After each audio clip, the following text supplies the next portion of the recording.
Hello दोस्तों, मेरा नाम राहुल और स्वागत है आप सभी लोगों का आपके अपने चैनल राइजिंग स्टार क्लासेस पर। तो दोस्तों, आप सभी लोगों के पेपर आने में केवल 20 से 22 दिन का समय बचा हुआ है, ठीक है। और इन्हीं दिनों में आपको अपने हर एक सब्जेक्ट को तैयार करना है, चाहे हिंदी हो, चाहे इंग्लिश हो, चाहे मैथ हो, चाहे फिजिक्स हो, चाहे केमिस्ट्री हो। हर एक सब्जेक्ट में आपको अच्छा नंबर लाना है, हर एक सब्जेक्ट में आपको अच्छा करके आना है, ठीक है। लेकिन इनमें से मैथ एक ऐसा सब्जेक्ट है जिसमें बहुत सारे बच्चे डरते हैं। बहुत सारे बच्चों का ये जो सब्जेक्ट है ये वीक सब्जेक्ट होता है, ठीक है। तो अगर आप लोगों का भी मैथ वीक है, मैथ से डर लगता है, मैथ आपका तैयार नहीं है और अभी तक आप लोगों ने मैथ में कुछ भी नहीं पढ़ा है, ठीक है। तो अगर आप ऐसे विद्यार्थी हैं या आपका मैथ अच्छा भी है, आपने सब कुछ पढ़ भी लिया हो, तब भी आपको इस वीडियो को पूरा देखना है। क्योंकि लास्ट के समय में अगर विद्यार्थी कोई भी गलती करता है, भले ही शुरुआत से वो अच्छे से पढ़ाई करते हुए आ रहा है, लेकिन लास्ट में अगर जो इंपॉर्टेंट पॉइंट्स होते हैं, जो इंपॉर्टेंट बातों को फॉलो करना होता है, अगर उस पर वो ध्यान नहीं देता है तो उसके नंबर कम आ सकते हैं।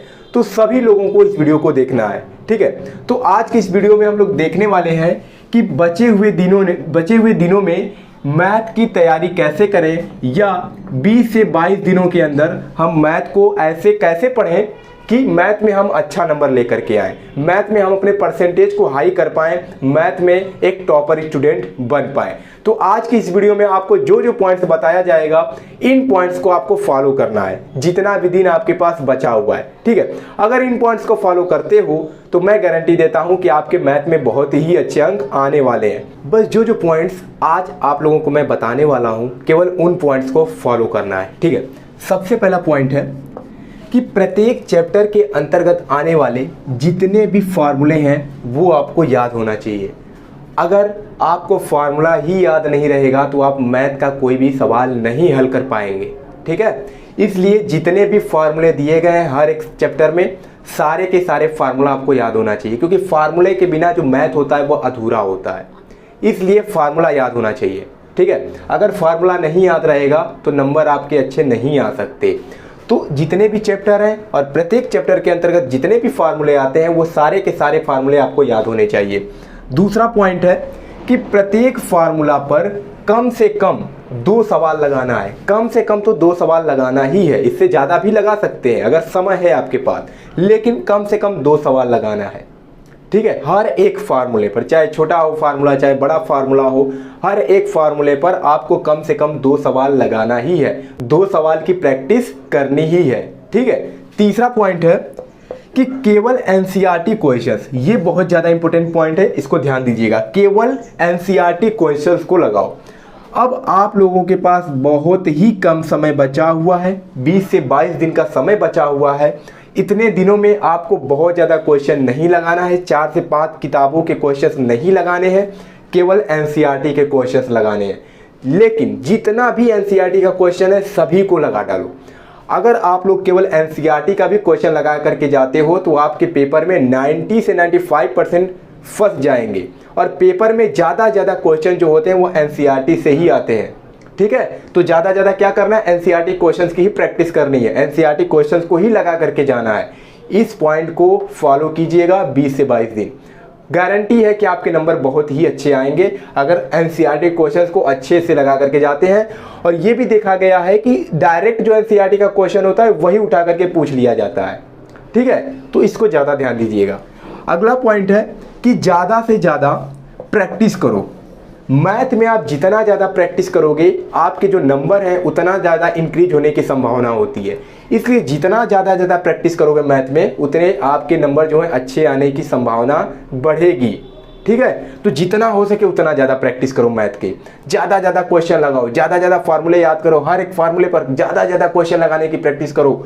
एनसीईआरटी क्वेश्चन के सारे क्वेश्चन लगा डालो। अब देखो समय नहीं है, 20 से 22 दिन समय बचा हुआ है, इतने ही दिनों में आपको तैयार करना है। तो अब आपको पढ़ाई के समय को बढ़ाना पड़ेगा। जहां आप 4 से 5 घंटे पढ़ते थे, अब आपको 10 से 12 घंटे पढ़ने पड़ेंगे, तभी नंबर अच्छे आएंगे। नहीं तो ऐसे 3 से 4 घंटे में नहीं आने वाले हैं, ठीक है। तो क्या करना है, ज़्यादा प्रैक्टिस करना है। और लास्ट पॉइंट है, ये भी बहुत ज़्यादा इंपॉर्टेंट पॉइंट है, इसको भी फॉलो करना ही है। अवकलन तथा समाकलन के क्वेश्चंस की ज़्यादा प्रैक्टिस करो, क्योंकि अवकलन और समाकलन मिला करके 50 से 60 नंबर के क्वेश्चन पूछे जाते हैं पेपर में। अगर आपका केवल अवकलन और समाकलन तैयार है, वो भी अच्छे तरीके से, तो मैथ में बहुत ही अच्छे अंक आने वाले हैं आपके। ठीक है, और जो विद्यार्थी केवल पास होना चाहता है वो केवल समाकलन और अवकलन के क्वेश्चन तैयार कर ले। ठीक है, आसानी से आप लोग पास हो जाओगे जो पास होना चाहता है। और जो अच्छा नंबर भी लाना चाहता है तो इसको तो नहीं छोड़ना है।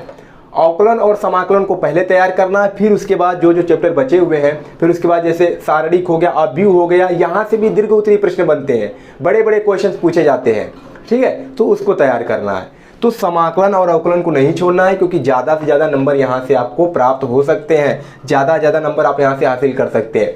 तो केवल इतने पॉइंट्स को फॉलो करना है। अगर बचे हुए दिनों में इन सब पॉइंट्स को फॉलो करते हो तो मैथ में अच्छा नंबर लाने से आपको कोई नहीं रोक सकता है, और पास तो आप बहुत ही आसानी से हो जाएंगे।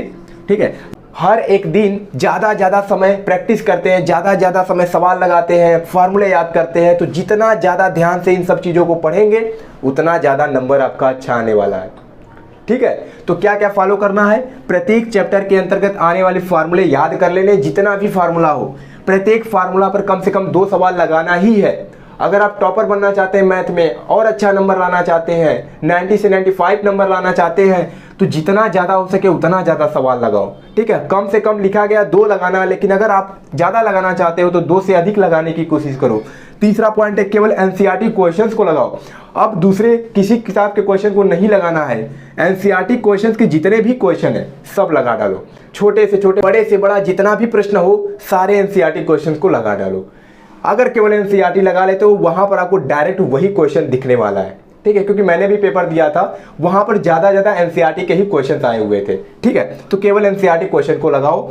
फिर अगला पॉइंट है कि ज्यादा प्रैक्टिस करो, क्योंकि मैथ प्रैक्टिस मांगता है। अगर प्रैक्टिस नहीं करोगे मैथ में तो नंबर अच्छा नहीं आ पाएगा।